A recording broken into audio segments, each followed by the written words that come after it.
She seems to be drawn to the lowest frequencies available most of the time. I'm Elamin Abdelmahmoud, and this is Commotion. Pablo The Don is here, Jay Smooth is here, and L Jones is here. Hello, all of you. How's it going? Good. Hey. It's nice to have you here. First of all, I'm going to start with this Nicki Minaj story because it feels really wild to me, and I'm going to just say this out loud so that I can actually wrap my mind around it. There are right now multiple petitions with more than 100,000 people signing it, saying, you know what we really want is for U.S. immigration to deport Nicki Minaj back to Trinidad, which is where she's from. Jay, briefly, what are these petitions about, man?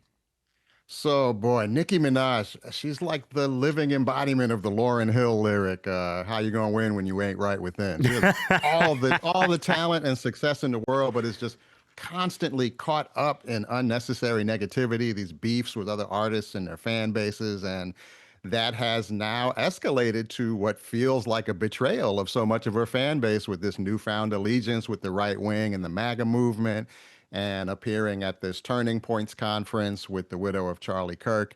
And this has led to the most pushback she's probably ever gotten. And there are a couple of petitions asking for her to be deported back to her home country of Trinidad. One of them dates back to the summer before this right-wing stuff and has a whole laundry list of grievances, including beefing with Jay-Z and Beyonce. The other one more specifically focuses on how she's betraying her largely LGBTQ fan base with this right-wing allegiance that some speculate is to seek a pardon for her husband, who has a long criminal record, including being a registered sex offender.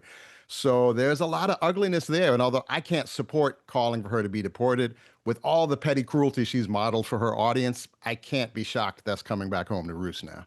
Look, being frustrated with rappers is nothing new. I think like calling for a rapper to be deported, that's not the thing that I'm used to from the hip hop community. El, when you sort of look at the story, you're the person with the Trinidadian roots on this panel.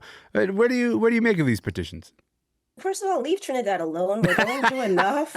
Trump's in the area. They're staging things into Venezuela. Like, do we need Nicki injected into that too? But I mean, this has a few things. One, I think it shows how much Trump has sort of penetrated into pop culture, that we're seeing people pivot to Trumpism in the same way as it's like this capitalist culture, like go get the bag and the bag is with Trump. We're in an era where people are buying and selling prison sentences, buying and selling deportations, buying and selling pardons. So why wouldn't somebody who's about making money also pivot to be with Trump? Second, my theory is that she's just mad that Meg Thee Stallion got to the Kamala event. So, in her competition with female stars, it's like, fine, I'll do Trump. And then I guess my more serious commentary is I think it shows a lot about this moment. Like, what is this, like, woke deportation now? They're like, she's not inclusive, so we need to deport her. I'm like, this makes no sense. Now, I understand that the idea is if you stand for these values, then what's sauce for the goose is sauce for the gander, right? Like, if you like Trump, then you should live by that sword and die by that sword. But we surely, like, we're not in the age now where we just, as you see online all the time, you disagree with someone, deport them. This has just become like the insult of the moment, the attack of the moment. We're seeing it turned on Nicki, and we do have to resist that, because if we're resisting Trump, surely we also resist the idea that when people say things we don't like, we deport them, even if they hold a green card. The thing that I'm used to, Pablo, is Nicki Minaj and the Barbs having probably the most formidable online fandom that there is. It is a fandom to be feared. Like, if you say anything about Nicki's performances and you say, I don't know, Nicki's kind of fallen off lately, like, they will come for you and they will find you and they'll say, Nicki's fine, leave her alone.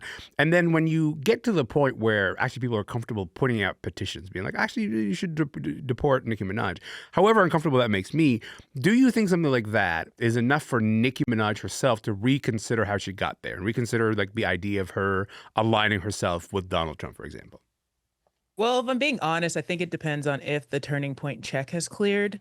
It seemingly has. So she has been a lot quiet in recent days and weeks. So I think for right now, she's looking at those petitions, maybe considering them in some sort of serious fashion.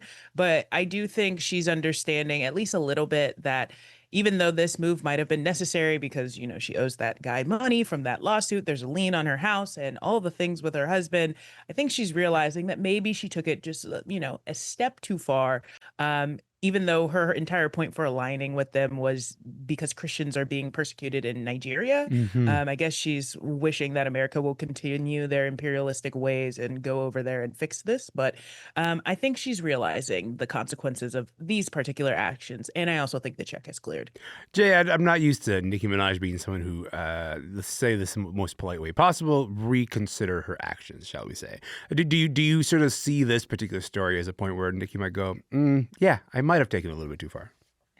It's hard to say because she really has some things in common with Trump, I think, in terms of acting compulsively while also having a certain amount of savvy for how to troll and antagonize people. So I think it depends which one of those instincts wins out in this case. She seems to be drawn to the lowest frequencies available most of the time. But I think she has enough self-preservation instincts to realize that occasionally she's taking things too far. So I think Pablo is right. It remains to be seen which way this one will go. I appreciate you guys being here. This has been a wonderful conversation. Thank you so much for your time. Thank you. Thank you. Thank you. Jay Smooth is a veteran hip-hop broadcaster and culture critic based in New York. Pablo The Don is a culture critic and part of Those Wrestling Girls podcast. They were in Springfield, Massachusetts. And Elle Jones is a poet and assistant professor in the Department of Politics at Mount St. Vincent University in Halifax. My name is Elamin Abdelmahmoud. This is Commotion. See you tomorrow.